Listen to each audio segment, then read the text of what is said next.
It's Valentine's Day, so it's a good time to ask, what do women want? Flowers? A cute bear? Chocolate? Well, as we all know, what women really want is to avoid neurodegenerative diseases. Why do women want this specifically? Well, two-thirds of Alzheimer cases in the US are women. Now, you might think, well, women live longer, and the risk of Alzheimer's increases with age, so yeah, duh. But that's not the full story, because it turns out women just have more biological risk factors. But, you might say, the woman in my life, who may or may not be myself, is not old. Why should I be thinking about neurodegenerative diseases on this, the day of love? Well, these diseases actually start decades before observable symptoms, as early as one's early 30s. And the best way to address increased risk factors is to address them as soon as possible. If you want your love to be eternal, or at least as close as is currently biologically possible, then it's in your interest to support the brains that facilitate this love. So let's blaze through a quick understanding of these diseases, what you can do, and what the perfect brain-healthy Valentine's Day date might look like.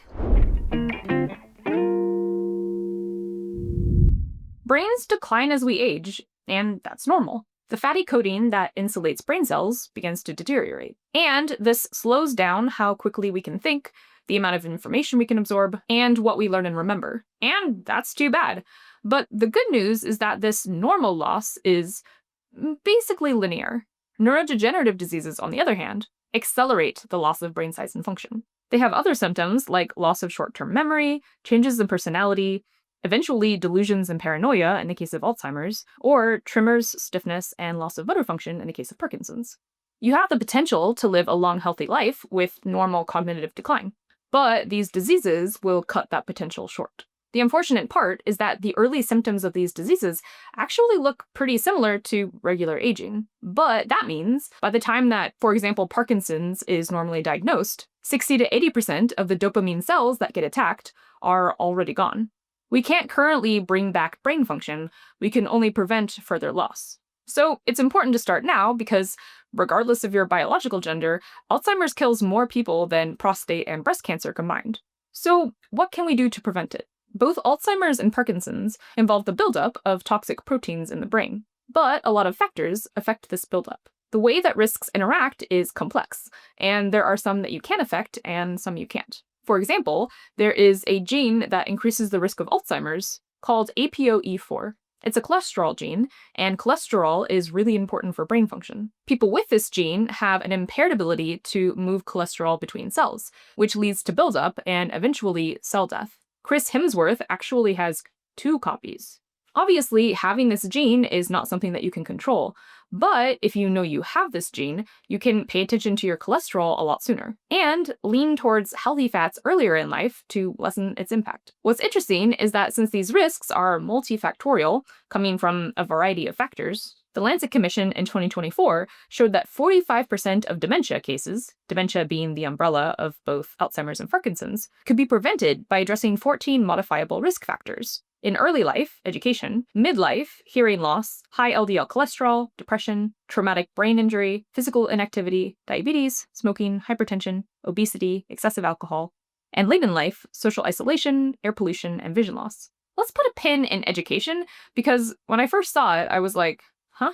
Okay, so this is all good to know, but why bring up women? Well, for one, the risk of the APOE4 gene is doubled for women. And stress, high cholesterol and heart disease, insulin resistance and diabetes, and high blood pressure all impact women's brains more significantly than men's. But even worse, women get an entirely extra category of risk: hormones and menopause. What is menopause? Well, for one, it's a sexy topic for a Valentine's-themed video. It's when your body decides it's done having kids, and so it decides to just sort of shut that whole reproductive system off. But slowly and kind of badly. You stop getting your period, and you can't get pregnant.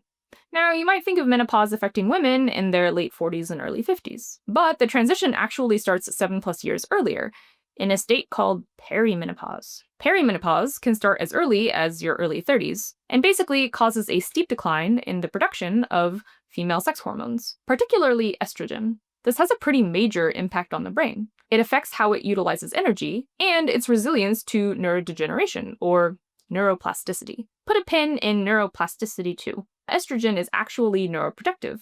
The good news is that if you don't make hormones yourself, you can take them. Hormone replacement therapy, in this critical window of when women stop producing them, can be protective. Now, there was some controversy about hormone replacement therapy in women potentially causing breast cancer in some older, potentially flawed studies. But newer research is coming out that supports its use, and it is now generally supported. So, neurodegenerative diseases. Bad. Addressing them. Good. But I'm going to add a whole new wrinkle to all of this, with a mystery. A 95-year-old woman dies, and an autopsy is performed of her brain. The autopsy shows clinical signs of both Alzheimer's and Parkinson's, but she never had any observable symptoms of either. How is that possible? Let's take out our neuroplasticity pin.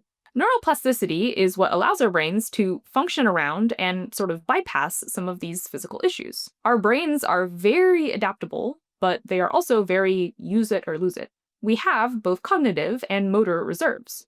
You can think of them as insurance against cognitive decline. Cognitive reserves can allow us to maintain cognitive function and cope with damage from head injury, age, or disease. You can build your cognitive reserve and plasticity by creating new pathways and staying stimulated.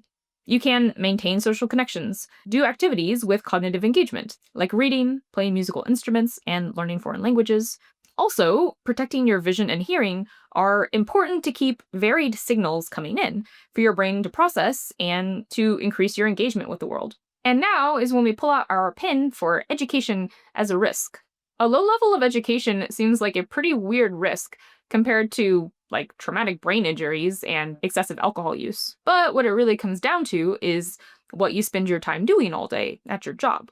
If your education only allows you to do rote, repeatable tasks, that isn't going to be as good for your brain as a job that forces you to do critical thinking, problem solving. This also isn't arguably something that's easy to control, but finding ways outside of work to be creative and to give you something to think about while you're working can be really useful.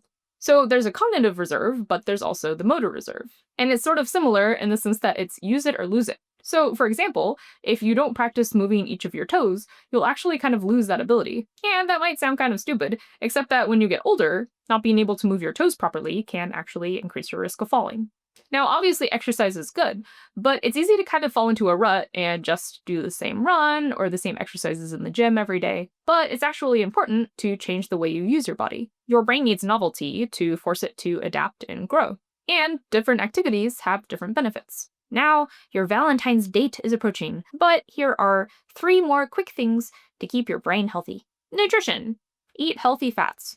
Now, you've probably heard this before, but now you have a better understanding of how cholesterol can affect your brain. Sleep. Sleep's actually pretty important. Remember how I said these diseases are caused by the buildup of toxic proteins? Well, when you sleep, the fluid-filled spaces in your brain actually expand and allow you to wash away the waste products. Sleep allows you to clean out these toxic proteins. This study found that the accumulation of the Alzheimer's toxic protein, amyloid, increases by 5% in healthy people after just 1 night of sleep deprivation. But getting several nights of good sleep flushes these proteins and lowers it back down. If you aren't sleeping well and you know why, it's pretty important to try to address it. If you're not sleeping well and you don't know why, it's also really important to figure it out. For example, I realized that I'm actually super susceptible to the caffeine in chocolate, way more than other people.